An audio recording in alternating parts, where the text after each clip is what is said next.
महाराष्ट्राच्या राजकारणात जे कधीच आम्ही बघितलं नाही ते आज आम्हाला बघायला मिळालेलं आहे। काही दिवसापूर्वी जी सातारा जिल्हा परिषदेची निवडणूक झाली, या निवडणुकीत सत्ताधारी मंत्र्यांना पोलिसांनी मारहाण केली। सत्ताधारी मंत्री पोलिसांचा मार खात आहेत। जर मंत्री मार खातो या महाराष्ट्रामध्ये, आम्ही मंत्री म्हणून बघत नाही, आम्ही सरकार म्हणून बघतोय। आणि सरकारचं कर्तव्य काय असतं? सर्वसाधारण नागरिकाला संरक्षण देणं।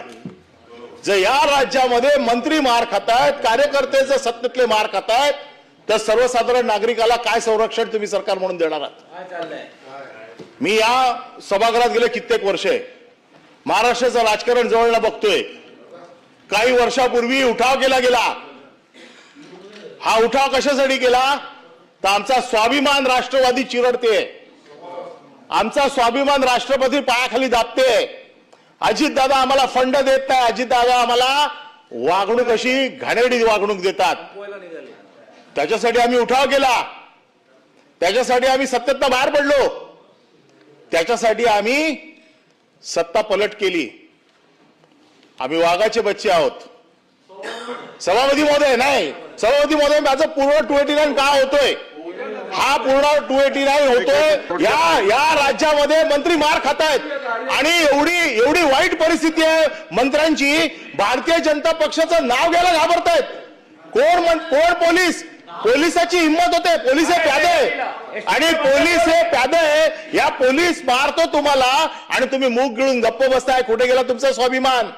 कुठे गेला तुमची बंडखोरी वृत्ती? आणि मला वाईट तर वाटतं, राष्ट्रवादीने देखील मार खाल्लाय।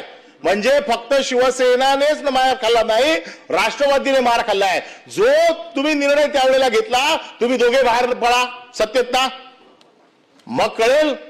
पण आज भारतीय जनता पक्ष तुम्हाला चिरडून काढतेय आणि तुम्ही भारतीय जनता पक्षाचं नाव घ्यायला देखील घाबरताय। मार खाताय मंत्र्यांचा, मंत्री मार खातोय। आणि जर मंत्री मार खात असेल आणि या सभागृहामध्ये आपल्याकडे संरक्षण मागत असेल, हे सभागृह मंत्र्यांनी संरक्षण मागायचंय का सर्वसाधारण आमदारांनी मागायचंय? आमदार पायऱ्यांवरती सरकारच्या विरोधात, मुख्यमंत्र्यांच्या विरोधात 289 कडे 289 का होतो? अभूतपूर्व परिस्थिती महाराष्ट्रात निर्माण झाली आहे।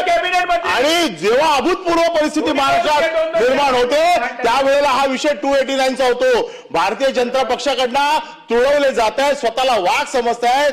हे वाघ आता गेले कुठे? शेपटी घालून बसलेले आहेत, कोणाची हिंमत होत नाही भारतीय जनता पक्षा। आणि दुसरा विषय असा आहे की विशेष बैठकीमध्ये या आसनावरना माननीय उपसभापतींनी एका IPS अधिकाऱ्याला सस्पेंड करायचे निर्देश दिलेले आहेत।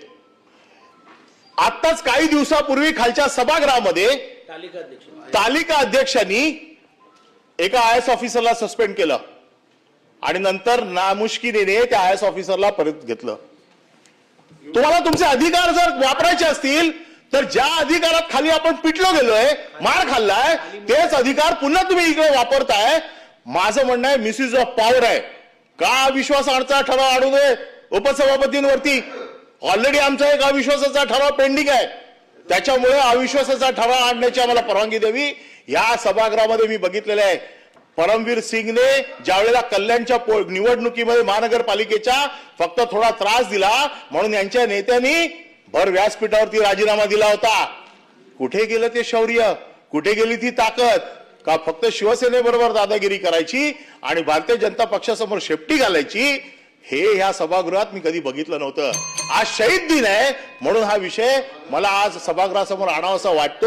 आणि 289, अरे शहीद व्हायचा दिवस आहे आज। जर तुम्ही राजीनामा दिलात आणि सत्तेतनं बाहेर पडलेत, तुमची सत्ता जर आज तुम्ही लाट मारून जर बाहेर पडले, तर आम्ही तुम्हाला भगतसिंगाच्या जागी बघू की तुमची देखील ताकद आहे सत्ता सोडण्याची। अरे काय हिंमत आहे तुमची सत्ता सोडण्याची? आज दाखवण्याची ताकद दोन्ही राष्ट्रवादी जागे राजे मार खातात, दोन राजांनी मार खाल्ला।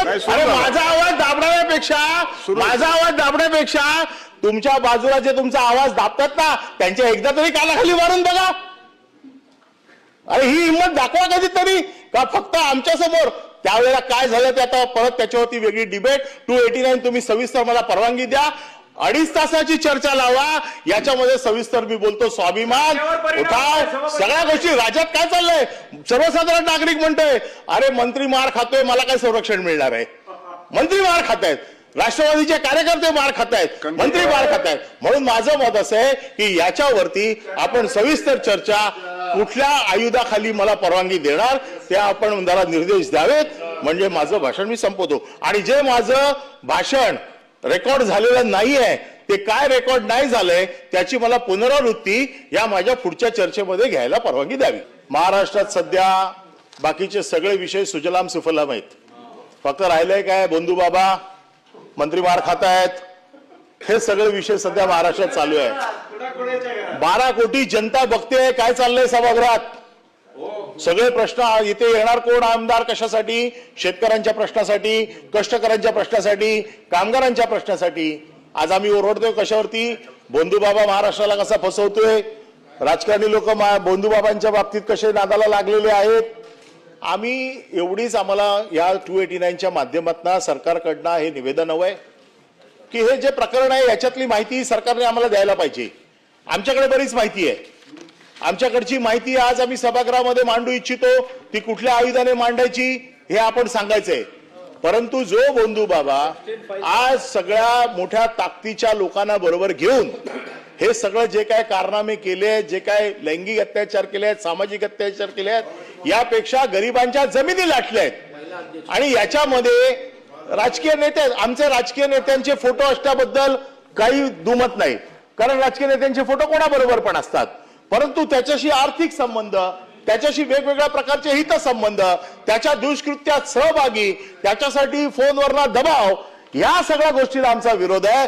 आणि म्हणून महाराष्ट्राच्या राजकारणात ही एप्स्टीन फाईल जी नवीन निघालेली आहे याच्या बाबतीत सरकारचं काय धोरण आहे ते आम्हाला कळलं पाहिजे. सगळ्यात महत्वाचा विषय की जे काय आरोप प्रत्यारोप चालू आहेत, आमचं म्हणणं असं आहे, आमच्यावरती काही आरोप केले जातात, तुमच्या सरकारमध्ये पाणी दिलं पाहिजे. माझं म्हणणं आहे करा चौकशी त्याची, कोणाच्या दबावाने ते पाणी दिलं, कोण होतं त्याच्यामध्ये, कशासाठी होतं, ते लोक आता कुठे आहेत, हे सगळ्याची चौकशी झाली पाहिजे. परंतु या सगळ्याची चौकशी करून या बुवाच्या बाबतीमध्ये काय काय धागेदोरे कुठपर्यंत गेलेले आहेत याची सभापती आपण दखल घेऊन या विषयावरती चर्चेला आम्हाला परवानगी द्यावी आणि या विषयाची सविस्तर चर्चा अधिवेशन संपण्याच्या अगोदर आपण घडवून आणावी. ती कुठल्या आयुधाच्या माध्यमातून आपण घडवून आणणार ते आपण सभागृहाला सांगावं, जेणेकरून मग जे काय आमच्याकडे जी काय माहिती आहे ती सभागृहाच्या पटलावर आम्ही ठेवू, आपल्या समोर मांडू आणि मग आपण त्याच्या बाबतीत योग्य तो निर्णय द्यावा. पॉइंट ऑफ इन्फॉर्मेशन सत्यजित तांबे. सभापती महोदय, दोन्ही सूचना मी माझ्या दालनामध्ये अमान्य केलेल्या आहेत. त्यामुळे आपलं निवेदन आलेलंच आहे आता पटलावरती. यावर तुम्हाला काय वाटते कमेंट बॉक्समध्ये लिहा. चॅनलला सबस्क्राईब केले नसेल तर नक्की सबस्क्राईब करा. जय महाराष्ट्र.